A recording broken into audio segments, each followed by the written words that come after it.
আসসালামু আলাইকুম সবাইকে। আজকে তৈরি করে নিব বেবি সুইট। এটি দেখতে যেমনই সুন্দর তেমনি এটি অন্যান্য সকল ডেজার্টের সৌন্দর্যও বাড়িয়ে তোলে। জর্দা ভাত, নবাবী সেমাই, ফিরনি সকল ডেজার্টের উপর এটা দিয়ে ডেকোরেশন করলে খুবই সুন্দর লাগে। এখানে আমি হাফ কাপ গুঁড়ো দুধ এবং হাফ কাপেরও একটু কম আটা নিয়ে নিচ্ছি।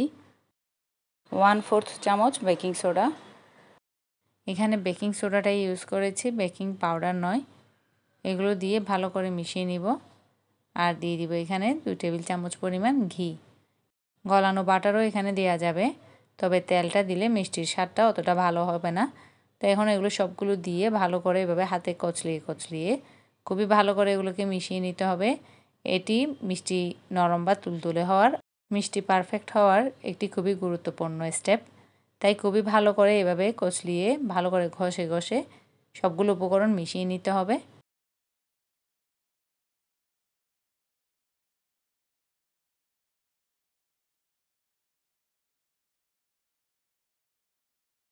খুবই ভালোভাবে ঘষে এভাবে মিশিয়ে নেওয়ার পর সব দিক থেকে তারপর এভাবে যখন হাতে একটি মুঠ বেঁধে নিব, আর এটা যখন ভেঙে যাবে না তখনই বুঝে নিতে হবে যে এটি পারফেক্টলি মাখা হয়ে গেছে। আর একটু হাতে একটু টাচ করলেই ভেঙে যাবে। এমন অবস্থাতে এখানে লিকুইড গরুর দুধটাই দিয়ে দিচ্ছি। ডিমও দেওয়া যেতে পারে, তবে আমি এখানে আজকে দুধটা ইউজ করব। পরিমাণ মতো দুধ দিয়ে এটাকে খুবই ভালো করে আস্তে আস্তে মিশিয়ে নিব। সবটুকু দুধ একসাথে দিব না, অল্প অল্প দুধ দিব আর আস্তে আস্তে মিশিয়ে নিব। এভাবে করে আমার এখানে প্রায় 10 থেকে 12 টেবিল চামচ পরিমাণ দুধ লেগেছে। খুবই নরম আর স্টিকি একটা ডো তৈরি হবে।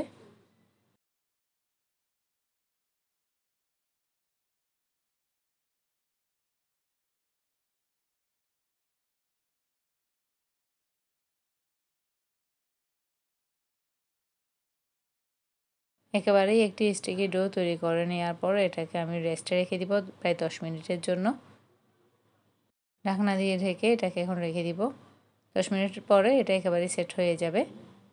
এখন ফিরে এলাম 10 মিনিট পর। ডোটা একেবারেই সেট। এখন একেবারে হাতে লাগছে না ডোটি। হাতে একটু তেল মেখে নিলাম। এখন দু হাতেই তেল বা ঘি মেখে নিয়ে এখান থেকে আমি একটু ছোট ছোট লেচি কেটে নিব। প্রথমে ডোটাকে একটু ভালো করে হালকা হাতে মথে নিচ্ছি। যতটুকু শেপের মিষ্টি তৈরি করতে চান ঠিক ততটুকু পরিমাণই লিচি কেটে নিব। একেবারে ছোট ছোট করে আমি সবগুলো লিচি কেটে নিব, যেহেতু এটা হচ্ছে বেবি সুইট। একেবারে ছোট ছোট এগুলো করে নিব। এভাবে করে সবগুলো লিচি কেটে নেওয়ার পর আমি মিষ্টিটা তৈরি করে নিব। এখানে প্রথমে সবগুলো একই সাইজের করে ছোট ছোট প্রথমে আমি এভাবে লিচি কেটে নিচ্ছি, তাহলে আমার কাজটা আর একটু সহজ হবে তৈরি করতে মিষ্টি।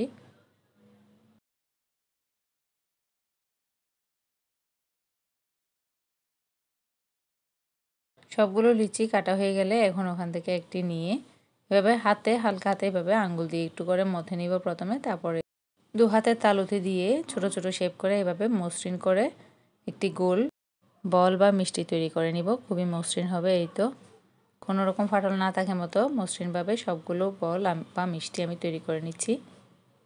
ডোটা প্রথমে হাতে নিয়ে এভাবে আঙ্গুল দিয়ে একটুখানি মথে নিব, তারপর এভাবে ছোট ছোট করে মিষ্টি বা বল তৈরি করে নিব।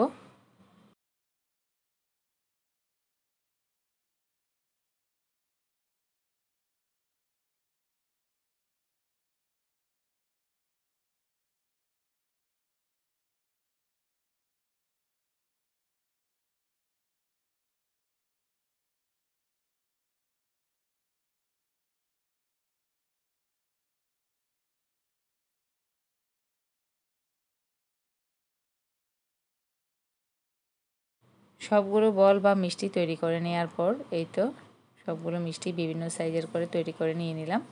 এখন এটাকে দিয়ে দিব তেলে। একটি প্যানে তেল নিয়ে দেখাই যাচ্ছে এখানে কোনো প্রকার বুদবুদ উঠছে না, হালকা একটুই গরম হয়েছে, কারণ বেশি গরম হলে উপর দিয়ে কালার চলে আসবে আর ভেতরটা তখন কাঁচা থেকে যাবে। তাই চুলার আঁচটাকে একেবারে লো ফ্লেমে রেখেই মিষ্টিগুলো তেলে দিতে হবে। এভাবেই একেবারে লো ফ্লেমে রেখে মিষ্টিগুলোকে আস্তে আস্তে ভেজে নিতে হবে।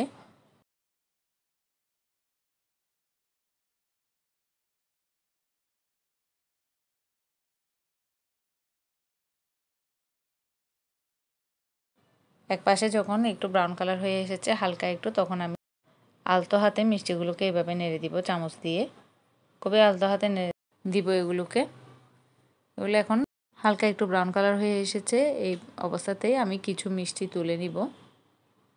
যেহেতু বেবি সুইট বিভিন্ন কালারের করে তৈরি করে নিচ্ছি, তাই এখানে যখন একটু হালকা ব্রাউন হয়ে আসবে তখন এখান থেকে কিছু মিষ্টি এভাবে তুলে নিব আমি। আর বাকি মিষ্টিগুলোকে আরও কিছুক্ষণ কালার আসার জন্য এভাবেই তেলে ছেড়ে রাখবো। এভাবে একটি ছাঁকনির সাহায্যে যে মিষ্টিগুলোর একটু কালার চলে এসেছে ওগুলো আমি এভাবে তুলে নিব। আরগুলো এভাবে তেলে রেখে দিচ্ছি। অন্যান্য মিষ্টিগুলো যখন একটু ডার্ক কালার চলে আসবে তখনই অল্প অল্প করে সমস্ত মিষ্টিগুলো তুলে নিব। এখন আমি এই পর্যায়ে আরও কিছুক্ষণ নেড়েচেড়ে একটুখানি যখন আর একটু ডার্ক কালার হয়ে আসবে তখন আমি আরও কিছু মিষ্টি তুলে নিব। এই পর্যায়ে সেকেন্ড ধাপে আমি মিষ্টি তুলে নিচ্ছি।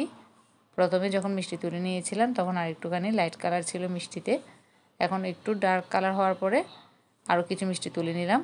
আর এখন এগুলো হচ্ছে একেবারে সর্বশেষ স্টেপ। এখন এগুলো একেবারে ডার্ক কালার হয়ে এসেছে যখন, এখন এগুলোকেই তুলে নিব। একটি ফ্রাই প্যানে এখানে 2 কাপ পরিমাণ পানি দিয়ে দিচ্ছি।